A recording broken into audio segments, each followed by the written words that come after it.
Sir क्या कुछ पूरा मामला हुआ है आपके साथ, क्या कुछ करेंगे?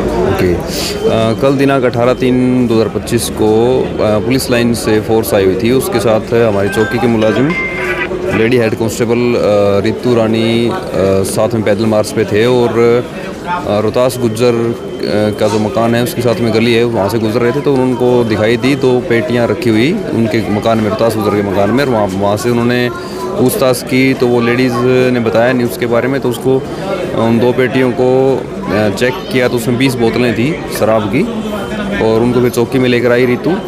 और उसके बाद में फिर पूछताछ के लिए दोबारा रोहतास गुजर के मकान पे गए तो रोहतास गुजर के लड़के की जो वाइफ है वो वहाँ पे हाजिर थी और उसने अपना नाम पता नहीं बताया और ना ही उसने इसके बारे में कुछ बताया और अनसुना कर रही थी। तो धारा 172 BNSS 2023 का उल्लंघन है, तो इसमें पाबंद करके उसको चौकी में लेकर आए। पूछताछ की रितु ने, बात पूछताछ उसने अगर उसने मानने के लिए कहा कि वो मानती है पुलिस के वैध दिशा निर्देश को, तो उसको फारिग कर दिया गया। और उसके बाद में फिर उसने बतलाया कि ये जो शराब की बोतलें हैं इसके बारे में उसका हस्बैंड है जो अर्पण और उसके ससुर है वो बतला सकते हैं इसके बारे में। तो जो खाटू श्याम गए वो बतलाए थे और बोले कि शाम को जब आएंगे वापस तो उनको वो यानी पेश करवा देगी। तो शाम को अर्पण नाम का लड़का आता है चौकी में और हम चौकी में हाजिर थे उस टाइम पे। तो वो आते ही सीधा ये बोलता है कि मेरी वाइफ को मतलब तुम लोग चौकी में कैसे ले आए। तो रितु रानी वहाँ पे हाजिर थी जो लेडी हेड कांस्टेबल है, उसने बतलाया कि आपके घर पे शराब मिली थी, उस शराब के लिए पूछताछ के लिए लेकर आए थे और आपकी वाइफ ढंग से जवाब नहीं दे रही थी तो 172 BNSS का उल्लंघन कर रही थी। तो उसके बाद फिर वो बोला कि तुम कैसे लेके आ सकते हो और तुम ये कैसे साबित कर सकते हो कि मेरे घर से शराब मिली है। तो हमने कहा कि तुम्हारे घर पे कैमरे लगे हुए हैं, तुम उस कैमरे की रिकॉर्डिंग हमें दो और या तुम देखो उसमें मिली है। तो वो बोला कि वो रिकॉर्डिंग तो मैंने अपने चाचा वकील को दे दी है, तुम उससे ले भी नहीं सकते, ठीक है।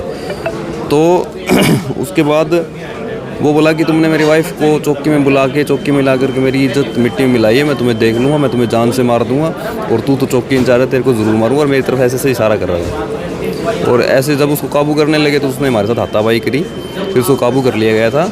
और उसके बाद वो शराब जो है वो उसके सामने ही सीज़ की गई और उसने ये बताया कि ये शराब जो है वो हम बेचते हैं, यानी कि अर्पण बोला कि मैं और मेरा बाप बेचते हैं। तो उसको शराब को सीज़ करके और फिर उसके खिलाफ मुकदमा दर्ज किया गया है।